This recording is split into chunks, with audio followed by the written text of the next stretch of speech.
Hello दोस्तों, आज 30 जनवरी की एजुकेशन अपडेट्स इस वीडियो में कवर करने वाले हैं। पहली अपडेट है आरपीएससी के नवाचारों को लेकर के, जिसमें आपको आरएसएसबी की तरह ही अब एक बार वन टाइम रजिस्ट्रेशन दस्तावेज सत्यापन करना होगा। फिर आगे जो भी आप वैकेंसी के फॉर्म भरेंगे तो बार बार डॉक्यूमेंट अपडेट नहीं करने पड़ेंगे।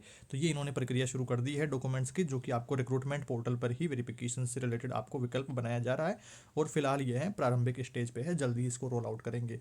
बाकी जो आरएसएसबी वाली कर्मचारी चयन बोर्ड वाली वैकेंसीज के लिए आपको वन टाइम रजिस्ट्रेशन करना है, तो वैसे ही अब यहाँ पर भी आरपीएससी वाली एग्जाम्स के लिए वन टाइम रजिस्ट्रेशन करना है। देन फिर आप कोई भी वैकेंसी का फॉर्म भरते समय बार बार डॉक्यूमेंट अपडेट नहीं करने पड़ेंगे। इसके साथ ही एक नई अपडेट है, शिक्षा विभाग में 50,000 से अधिक पद सृजित होने वाले हैं। शिक्षकों के स्टाफिंग पैटर्न लागू किया जा रहा है। स्टाफिंग पैटर्न क्या होता है, इसको समझिए एक बार कि स्कूलों में नामांकन के हिसाब से पद देना। 10 साल पहले माध्यमिक शिक्षा में 20 लाख से अधिक नामांकन था, 50 लाख से अधिक अब हो गया है। ऐसे में शिक्षक और अन्य कर्मचारियों की संख्या में बढ़ोतरी भी तय है, तो ये होनी चाहिए बढ़ोतरी। और नामांकन के हिसाब से देखा जाए तो स्कूलों में 50,000 से अधिक पदों की बढ़ोतरी संभव है। और ये किसकी बात हो रही है? माध्यमिक शिक्षा की बात यहाँ पर हो रही है। बाकी इसके बारे में हम एक सेपरेट वीडियो में और डिस्कशन करेंगे कि किस किस लेवल पर वैकेंसीज आ सकती हैं, जो कि 50,000 पद बढ़ने वाले हैं। और अभी डीपीसी प्रक्रिया भी रनिंग में है, तो जल्दी ही डीपीसी होएगी। फिर ये स्टाफिंग पैटर्न, तो एक अच्छे पदों पर वैकेंसी आगे आने वाले समय में देखने को मिलने वाली है। तो अच्छे प्रकार से अपनी तैयारी कंटिन्यू करिए। अगली अपडेट है कनिष्ठ अभियंता भर्ती परीक्षा को लेकर के। जेई भर्ती परीक्षा 2020 में जो परीक्षा हुई वो पेपर लीक हो गया, दोबारा से परीक्षा हुई, फिर से पेपर लीक हो गया, ये दावा किया है एसओजी ने और इसकी जांच चल रही है। बाकी ऐसा कुछ गिरफ्तारियां भी इसको लेकर के हुई है। सहायक अभियंता गिरफ्तार हुआ है सरगना सहित, ये गिरफ्तारियां भी कुछ इनकी हुई है। तो इस भर्ती को लेकर के भी जांच चल रही है। और लगातार आपने देखा कि कई कई सारी वैकेंसीज में पेपर लीक देखने को मिल रहा है, ओएमआर सीट घोटाले हो रहे हैं, फिर भी डिपार्टमेंट चुप्पी साधे बैठा है, प्रशासन चुप्पी साधे बैठा है, कोई खास ठोस यहाँ पर एक्शन हो नहीं पा रहा है। अगली अपडेट शिक्षा विभाग की नई पहल को लेकर के है। जैसे हर क्लास के लिए एक मॉनिटर, तो वैसे ही अब विद्यार्थी संभालेंगे सफाई की कमान, तैनात होंगे हाइजीन मॉनिटर। तो हर क्लास के लिए एक मॉनिटर जो कि स्वच्छता का ध्यान रखेगा। इसमें मुख्य दायित्व इसके क्या क्या रहेंगे कि कक्षा में डेस्क बोर्ड और खिड़कियों की साफ सफाई पर नजर रखना, कचरा पात्र के सही उपयोग को सुनिश्चित करना, पेयजल टंकी और पानी की स्वच्छता की साप्ताहिक निगरानी, गंदगी फैलाने से रोकने के लिए सहपाठियों को प्रेरित करना। ऐसे सारे काम उस मॉनिटर के रहेंगे, जो कि एक नवाचार है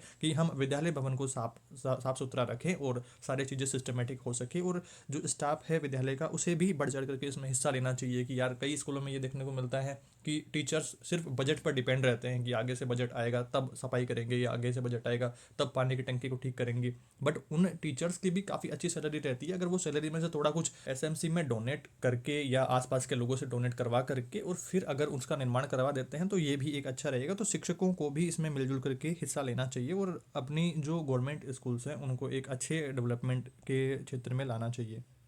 अगली अपडेट चयन बोर्ड से संबंधित है कि पुरानी भर्तियों के ओएमआर सीट नष्ट करने की प्रक्रिया को लेकर के हमने बात किया था एक वीडियो में। कर्मचारी चयन बोर्ड अध्यक्ष साहब आलोक राज जी कह रहे हैं कि 2 साल के अंदर अंदर एक संपन्न हो चुकी भर्ती के डॉक्यूमेंट्स ओएमआर सीट वगैरह नष्ट करने के नियम है। तो उनको लेकर के इन्होंने वापस से अपना बयान बदल दिया है कि एसओजी से केस से जुड़ी जो फाइल हैं, जो भी सीट हैं, वो सुरक्षित हैं, ऐसा इन्होंने कहा है। ये सारी अपडेट्स आप देख सकते हैं।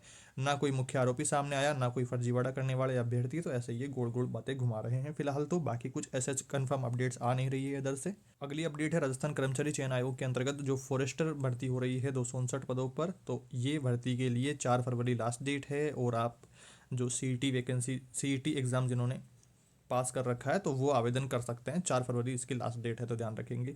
और अगली अपडेट एनसीईआरटी का हर अपडेट अब व्हाट्सअप चैनल पर मिलेगा। छात्रों और पेरेंट्स के लिए शुरू की गई ये सुविधा।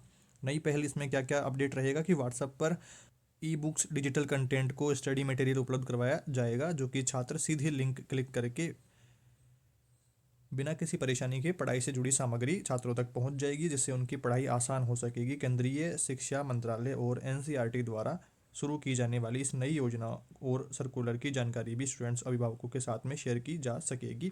शिक्षकों को भी विभिन्न वर्कशॉप, प्रशिक्षण कार्यक्रमों, सेमिनार और शैक्षणिक गतिविधियों आदि में जुड़ी जानकारी, आदि से जुड़ी जानकारी इस चैनल के माध्यम से मिल सकेगी। तो ये एक अच्छा नवाचार किया गया है एनसीईआरटी की तरफ से। अगली अपडेट है राजस्थान यूनिवर्सिटी को लेकर के, जिसमें पुनर्मूल्यांकन जो रीचेकिंग का रिजल्ट है वो आया ही नहीं है और उससे पहले ही सेमेस्टर के आवेदन भी शुरू इन्होंने कर दिए हैं। तो ये अपडेट है जो कि नहीं करना चाहिए। स्टूडेंट्स का कहना है कि गत सेमेस्टर के पेपर ड्यू रहने से फीस देकर के पुनर्मूल्यांकन का आवेदन किया था, जिसका अभी तक रिजल्ट नहीं आया। अब परीक्षा आवेदन भरते समय बैक ड्यू पेपर का शुल्क भी ले रहे हैं। यदि शुल्क जमा करते हैं तो इसके बाद में पुनर्मूल्यांकन के परिणाम में ड्यू पेपर क्लियर हो जाता है तो जमा कराई गई फीस वापस देने के संबंध में कोई भी स्पष्ट निर्देश नहीं है और फीस वापस नहीं होती है। ये बात आप समझिए कि रीचेकिंग में नंबर बढ़ने के बाद में भी फीस नहीं होती है, वो फीस तो लगनी है जो लगनी है। और फीस भी काफ़ी अलग अलग लेवल पर हाई फीस इनकी रहती है। सेमेस्टर वाइज सिस्टम कर देने के बावजूद भी फीस में काफ़ी ज़्यादा बढ़ोतरी हुई है। एक आप देखेंगे कि पहले तो साल में एक बार आवेदन करना होता था, अब साल में 2 बार आवेदन करना है। सेमेस्टर 1, सेमेस्टर 2, फिर सेमेस्टर 3, फिर सेमेस्टर 4, फिर 5, 6, इस तरह से। तो अलग अलग आवेदनों के भारी मात्रा में ये फीस वसूल रहे हैं भाई साहब यूनिवर्सिटी वाले। और जो हमने कल आरबीएससी को लेकर के बात किया था कि माध्यमिक शिक्षा बोर्ड में जो 12वीं के आवेदन हो रहे थे उनमें वोकेशनल विषय वगैरह नहीं भरे गए, उनके फर्म से डाटा मांगा गया और उसकी जाँच चल रही है, शिकायत से खुला मामला। अध्यक्ष मोहन सिंह रावत ने सचिव से इस मामले में जिम्मेदार अधिकारियों के खिलाफ कार्रवाई की मांग की है और उन्होंने कहा है कि जिस स्तर के भी अधिकारी से लापरवाही बरती गई है तो उसके खिलाफ एक्शन लिया जाए। तो ये कड़ी कार्रवाई वाला विषय है कि छात्रों के वोकेशनल विषय वगैरह नहीं भरे गए हैं, फॉर्म में त्रुटियां रही है जो कि वेबसाइट की तरफ से रही है, डिपार्टमेंट की तरफ से रही है। अब फिर उसके करेक्शन के एवज में ये पेनल्टी चार्ज भी कर रहे हैं जो कि गलत बात है। तो ये मामला खुला है, शिकायत करी गई है और इसके ऊपर जांच चल रही है फिलहाल और कड़ी कार्रवाई करी जाएगी जो भी दोषी हैं। और माध्यमिक शिक्षा बोर्ड में ही अब नवाचार होने जा रहा है। बोर्ड परीक्षा इस बार उत्तर पुस्तिकाओं पर भी बारकोड रहेगा। सप्लीमेंट्री कॉपी भी 8 पेज की अलग से मिलने वाली है। और 12 फरवरी से परीक्षा बोर्ड की और पुलिस थाने में रखे जाएंगे पेपर। केंद्र अधीक्षक के पास कीबोर्ड वाला मोबाइल रहेगा, अन्य कार्मिक नहीं रख पाएंगे। सिर्फ केंद्र अधीक्षक जो मेन वहाँ पर रहेगा उसी के पास में मोबाइल रहेगा, बाकी लोगों के पास में कोई मोबाइल वगैरह नहीं रहेगा। पेपर लीक वगैरह का लेकर के यहाँ पर भी काफ़ी सारी माथाफोड़ी रहती है भाई।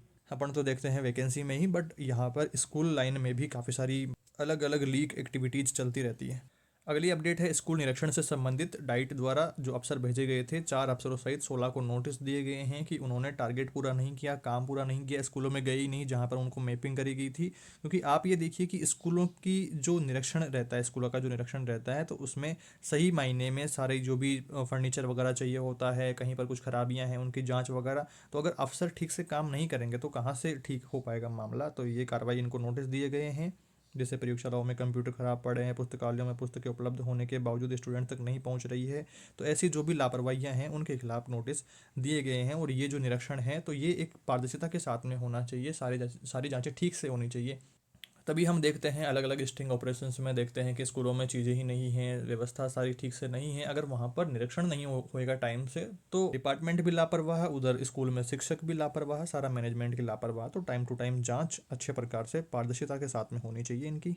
अगली अपडेट गुरु गोलवकर आकांक्षी ब्लॉक योजना से संबंधित है, जहां पर 66 स्कूलों में छात्रा शौचालय बनाया जाएगा, 102 में नल कनेक्शन करे जाएंगे। तो ये एक विकास कार्य सही मायने में है और उनकी सही से देखभाल वगैरह भी सही टाइम टू टाइम होनी चाहिए। काफ़ी स्कूलों में सारी व्यवस्थाएं होते हुए भी उनकी ठीक से टाइम से देखभाल नहीं रहती है तो फिर वो सारा चीज़ें खराब हो जाती है। आरएस भर्ती को लेकर के कल भी हमने बात किया था कि रीटोटलिंग के लिए आवेदन 6 फरवरी तक चलने वाले हैं, जिसमें 25 रुपये की दर से फीस देनी होगी, जिसका भुगतान भी ऑनलाइन किया जाएगा प्रत्येक प्रश्न के लिए। तो ये आपको ध्यान रखना है, एक प्रश्न के 25 रुपये। सहायक अभियंता परीक्षा की डेट्स डिसाइड हो गई है। मुख्य परीक्षा 15 और 16 मार्च को रहेगी। इनका टाइम टेबल यहाँ पर सारा कुछ मेंशन करा हुआ है, जो इनकी ओर से ऑफिशियल नोटिस जारी किया गया था वो भी मैं आपको स्क्रीन पर शो कर दे रहा हूँ। तो सहायक अभियंता परीक्षा से संबंधित लोगों तक इस नोटिस को जरूर शेयर कर दीजिएगा कि उनकी परीक्षा 15 से 16 मार्च तक रहने वाली है। अगली अपडेट है रेलवे की नई भर्ती से लेकर के 22,000 पदों पर यह भर्ती आने वाली है, जिसके आवेदन आरंभ होने की तिथि है 31 जनवरी से आवेदन शुरू होंगे और अंतिम तिथि रहने वाली है 2 मार्च रहेगी आवेदन की अंतिम तिथि और 31 जनवरी से आवेदन शुरू हो रहे हैं। तो ये आपको जानकारी ध्यान में रखनी है। रेलवे भर्ती में आप इंटरेस्टेड हैं तो इसका ध्यान ज़रूर से रखेंगे। 7वें सीपीसी वेतन मैट्रिक के लेवल 1 में विभिन्न पदों के लिए ये भर्ती रहेगी और यहाँ पर सारी चीज़ें मेंशन भी करी हुई हैं। अगली अपडेट है जूनियर केमिस्ट और एआई भर्ती परीक्षा के एडमिट कार्ड जारी हो गए हैं। 1 फरवरी को जयपुर में ये परीक्षा रहने वाली है। जूनियर केमिस्ट और एआई भर्ती परीक्षा के एडमिट कार्ड जारी हो गए हैं भाई। अगली अपडेट सोशल मीडिया इस्तेमाल के लिए उम्र सीमा तय करने से संबंधित है, और इस बात से मैं भी सहमत हूँ और आप भी सहमत होंगे कि छोटे बच्चों के सामने वो सारे कंटेंट, वो सारे रील, वो सारे सोर्स आ जा रहे हैं जो कि उन्हें नहीं देखने चाहिए, जैसे अदरंग होकर के वायरल होने के लिए लोग कुछ भी किसी भी हद तक गुजर जा रहे हैं। तो ये नहीं होना चाहिए यार। कंटेंट क्रिएटर को भी समझना चाहिए कि अपने सोसाइटी को साफ सुथरा रखे, बट वो वायरल होने के लिए कुछ भी किसी भी हद तक गुजर जाते हैं, तो ये नहीं होना चाहिए। अपने को भी इसमें संभल करके रखना चाहिए कि छोटे बच्चों को कम से कम फ़ोन दे या उस पर रेस्ट्रिक्शंस लगा करके यूज़ करने दें, और कम से कम यूज़ करने दें। छोटे बच्चे देखते हैं अपने आसपास तो वो सारा दिन मोबाइल के ही चिपके रहते हैं, तो जो कि नहीं होना चाहिए। तो ऑनलाइन क्लासेस कम करनी चाहिए डिजिटल लत को बचाने के लिए, और ऑफलाइन ज़्यादा से ज़्यादा जुड़ें। स्टूडेंट्स के पास में साधारण फ़ोन ही होना चाहिए, और जब तक उन्हें बहुत ज़्यादा ज़रूरत ना हो क्लास के लिए या कोई और, तो कम से कम इस्तेमाल डिजिटल फ़ोन का करना चाहिए। अगली अपडेट आंगनबाड़ी कार्यकर्ताओं से संबंधित है कि इनका मानदेय बढ़ाया गया है, अभी स्थायी इनको नहीं किया गया है। तो इनके स्थायीकरण पर आंदोलन वगैरह चल रहे हैं। और आशा सहयोगिनी के मानदेय में पिछले साल 1 अप्रैल को ही बढ़ाया गया है, और आंगनबाड़ी कार्यकर्ता और सहायिकाओं को स्थायी किए जाने का कोई प्रावधान सरकारी स्तर पर विचाराधीन नहीं है फिलहाल के तौर पर।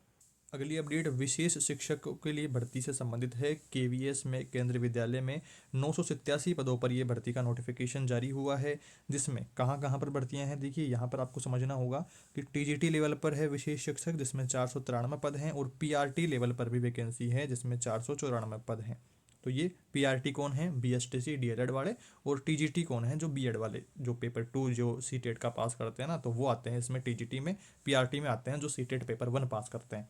तो ये आते हैं, और ये अलग अलग लोग यहाँ पर, अलग अलग राज्यों के लोग इसमें शामिल हो पाएंगे, जो कि सारे डिटेल्स आप यहाँ पर दे सकते हैं। राजस्थान, जम्मू कश्मीर, सारे यहाँ पर राज्य आ जाते हैं इसके अंतर्गत। तो इन सभी राज्यों के केंद्रीय विद्यालयों में ये वैकेंसी है।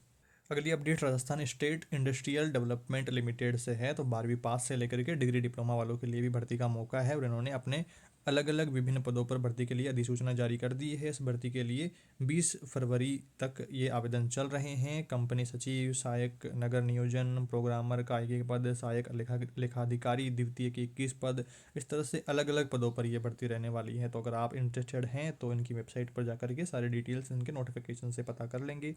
शैक्षणिक योग्यता में 12वीं पास से लेकर के डिग्री डिप्लोमा भी आपने कर रखा है, देन वहाँ तक की वैकेंसी सारी हैं। आयु सीमा 18 से 40 वर्ष तक की आप अप्लाई कर सकते हैं। अगली अपडेट रेलवे भर्ती बोर्ड ने स्किल टेस्ट के लिए जारी किया, शॉर्ट नोटिस जारी कर दिया है रेलवे भर्ती बोर्ड ने स्किल टेस्ट के लिए।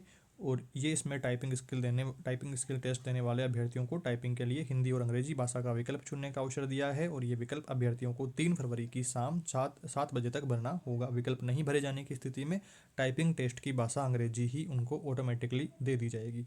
तो ये टाइपिंग टेस्ट के लिए पोर्टल शुरू हो गया है भाई। अगली अपडेट इंडियन ऑयल में 394 पदों की अधिसूचना को लेकर के है। आवेदन शुरू हैं, 10 फरवरी तक आप आवेदन कर सकते हैं। अगर आप भी इंडियन ऑयल से जुड़ना चाहते हैं, पेट्रोल पंप पे काम करना चाहते हैं, इंडियन ऑयल पेट्रोल पंप पे है या फिर ये अंदर यार पाइपलाइंस डिवीज़न में अप्रेंटिस पदों पर है, ये पेट्रोल पंप पे नहीं है यार, अंदर डिपार्टमेंट में वैकेंसी है।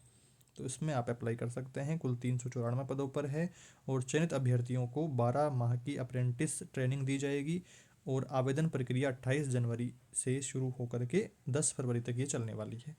और इसमें अप्रेंटिस यानी कि मैकेनिकल, इलेक्ट्रिकल, टेलीकम्युनिकेशन और इंस्ट्रूमेंटेशन, बोल दिया आखिरकार, तो भारी भारी वर्ड है।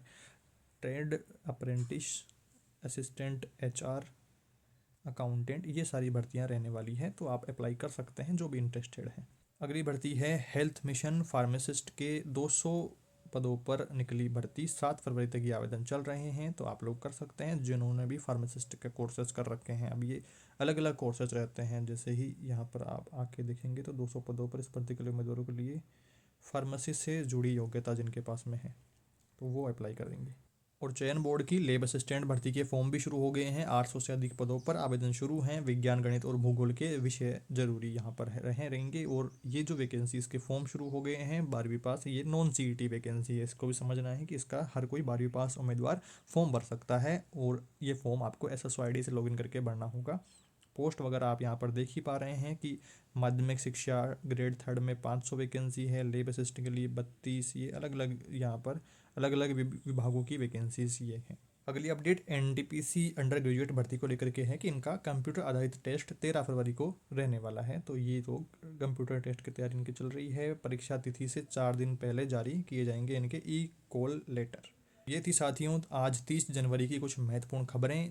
किसी भर्ती विशेष में, किसी खबर विशेष में आपको अधिक रुचि है, अधिक और जानना हो तो आप बताएंगे कमेंट्स में, तो अगले वीडियो में, सेपरेट वीडियो में उसके ऊपर और अधिक डिस्कशन कर लेंगे। ये सीरीज कंटिन्यू रखने की कोशिश रहेगी कि जिसमें हम डेली की अपडेट्स को एक सेपरेट वीडियो में कवर करते रहें, ताकि आप अपने लेवल की भर्तियों से संबंधित जानकारियाँ टाइम से आप तक पहुँचते रहें। फॉर्म शुरू हो रहे हैं तो वो पता चलता रहे, फॉर्म की अंतिम तिथि हो वो पता चलता रहे। तो आप इस सीरीज से लगातार जुड़ते रहेंगे और आपके सजेशंस कमेंट्स में देते रहेंगे। इसे धीरे धीरे और कस्टमाइज करेंगे और इसके अलग अलग टाइमलाइंस बना करके अलग अलग सेक्शंस इसके डिवाइड कर देंगे, तो धीरे धीरे सारी चीज़ें ठीक होंगी। उम्मीद है आपको इनसे काफ़ी हेल्प रहेगी आपके लेवल की वैकेंसीज़ की जानकारियों के लिए। इस वीडियो में दोस्तों इतना ही, जल्दी मिलेंगे एक नई वीडियो में कुछ नई जानकारियों के साथ। Thank you for watching this video.